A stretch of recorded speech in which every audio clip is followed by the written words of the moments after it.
Hello, and welcome to the conference and my presentation on medical emergencies by Christy Zawatsky. Today we're going to discuss the most important things you should know to plan for medical emergencies at events greater than 1,000 people.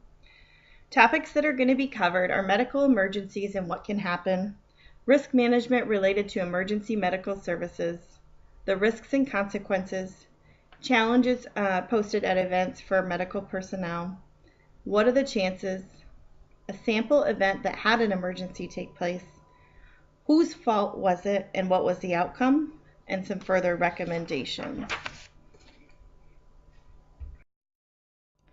Medical emergencies are common at large events. A large event is again anything over 1,000 people.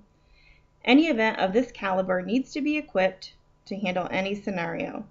When staffing medical emergency services, it's important to know what you're working with and also to make sure the town or city that it falls in is still staffed appropriately even though there's an event taking place. Further through, we'll look more at setup, but creating a plan of action is crucial.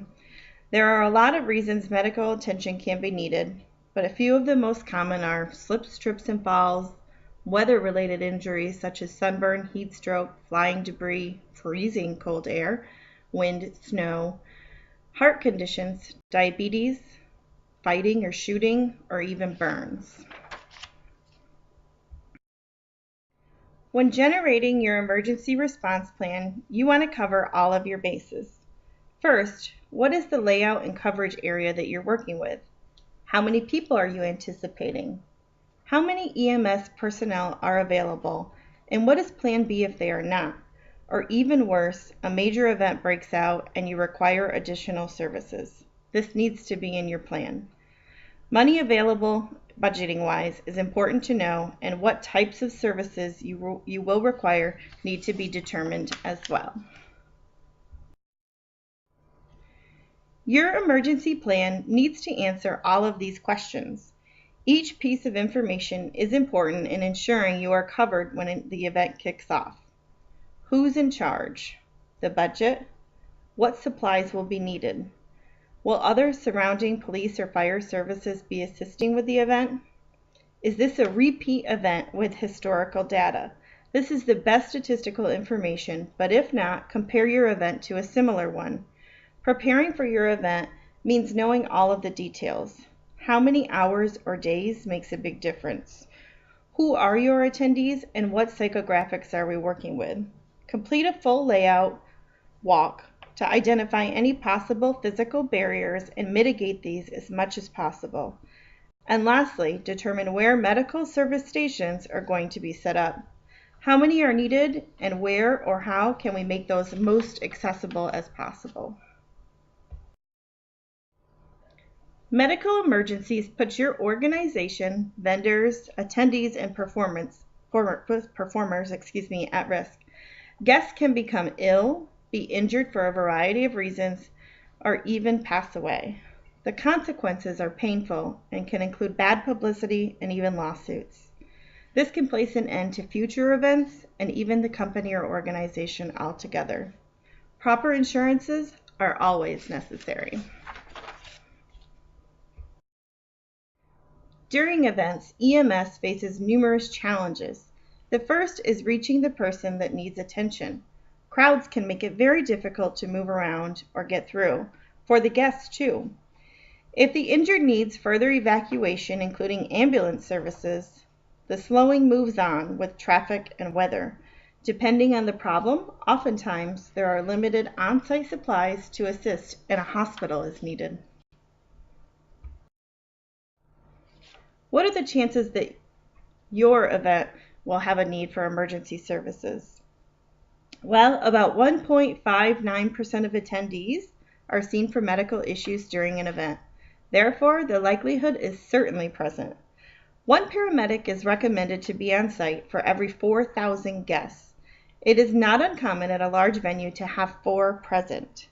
Knowing your crowd and the activity can alter these numbers. Remember, if you are at a large stadium and there is an emergency, If there are approximately 4 teams for around 20,000 people, they should be scattered around the facility and not grouped together. This lessens your wait time to reach EMS. Now for the sample event. The famous country music band Sugarland was scheduled to hold a concert on an August evening at an Indiana state fair. A severe thunderstorm warning had been issued that afternoon, going through 1 a.m. Weather forecasters were calling for winds around 40 miles per hour and hail up to 2 inches in diameter. The state fair had been in constant contact with the weather center. The fans were warned that they may have to evacuate, but were not told to do so. The storm arrived about 20 minutes earlier than predicted. However, it was between the performers, Sara Bareilles and Sugarland. A huge gust of 60 miles per hour came up and took the temporary staging down right into the audience.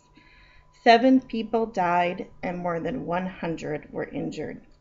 Some ran for their lives and some returned to help their fellow fans that were trapped. Whose fault was this? Well, there are many mixed statements after 3 years of research. There's conflicting information and details. Some fair staff say that they issued the message to evacuate, but it didn't happen or get relayed. Some say the band refused to delay because they had to get on the road to the next concert right afterwards. But the tour manager says she was never consulted. In any event, it was the fair's responsibility to get the guests evacuated, and they failed at that. $39 million has been paid out, and it was paid by the band, the concert operator Live Nation, and 16 other defendants. What can we learn from this catastrophe? Weather is very tricky and very unpredictable. It is better to be safe than sorry.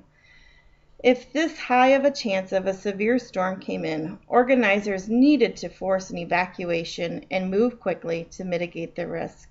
Instead, they ended up with casualties and many injured fans and workers. Another important fact is that the stage was not sufficiently anchored. An inspection prior to the performance may have fixed that. Lastly, prepare for any catastrophe, not just the common ones. Always be ready. Thank you so much for taking the time to listen.